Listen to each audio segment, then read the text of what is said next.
What is going on, fellas? With the $0 tax stamp finally in place, there are a lot of people who have never even thought about owning suppressors actually going out and getting suppressors now.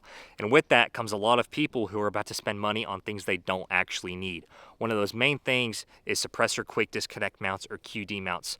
Anybody who has ever talked to me about this, I always tell them I think that QD mounts are one of the biggest wastes of money in the gun industry. And before any of you guys come at me saying, dude, you're 22 years old, you've barely been able to own suppressors for a year, what do you know about suppressors? You're right, I've barely been able to own suppressors for a year, but ever since I turned 21, I have bought 7 suppressors. I got 6 in front of me. I got number 8 on the way as my very first tax-free suppressor, so we'll see how the wait times are on that. But I have quite a bit of personal experience, and I am an absolute research nerd, especially whenever it comes to this stuff. So, I know a little bit about this stuff, so let's talk about it. Whenever you first get into suppressors, QD sounds perfect. Quick on, quick off, one suppressor, multiple rifles. You're probably picturing in your head you're just swapping cans between rifles every range trip like you're some sort of suppressed tactical ninja. But here's the reality. You're not a suppressed tactical ninja, and direct thread is a better option for most shooters. All right, let's be honest about the word quick. With direct thread, all you do is you spin on your can, hand tighten it, and you're done. On most guns, it'll probably take 10 to 15 seconds to direct thread a suppressor on. But with the QD, you gotta line up your mount, you gotta twist it, you gotta lock it, you gotta check your lock, you gotta, sometimes you gotta fight carbon lock. All that, congratulations, you saved what, 5 seconds? If you're on a public range or you're hunting or you're casually shooting, what's the rush for? QD isn't slow, but it's not meaningfully faster than direct thread for most shooters. So you save 5 seconds, but at what cost? If your suppressor came with a QD, use it to your heart's content, I don't care. But most suppressors come with a direct thread, and if you want to switch to QD, you got to find some sort of hub-compatible QD mount, which is going to cost you like $150 to $300, and then you got to buy a muzzle device for all your rifles to use with your suppressor. Each of those muzzle devices are like $80 to $150. So if you buy 4 muzzle devices for 4 of your rifles to use with one suppressor, congratulations, you literally could have bought another suppressor with how much money you spent, maybe even 2. Now, some of you may be saying that direct thread doesn't work well because there's no way to lock your suppressor onto your gun, and while you're shooting, it might walk off. To that, I present to you the rubber strap wrench or the oil filter wrench. These things work great, and they're really cheap. I have these linked in my Amazon storefront down in the description. I think it's like 12 bucks for a 2-pack.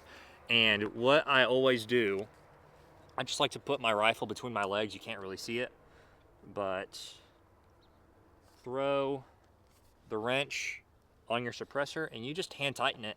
And I have literally never had any sort of issue with a suppressor walking off my gun.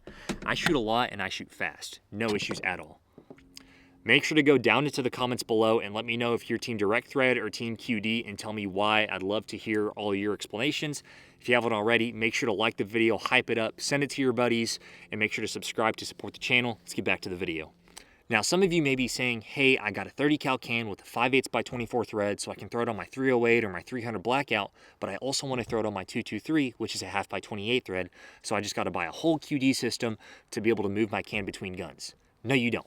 I present to you the adapter. This is a 5/8 by 24 to 1/2 by 28 adapter, and I throw one of those on pretty much every single gun that I have that's not a 5/8 by 24 gun.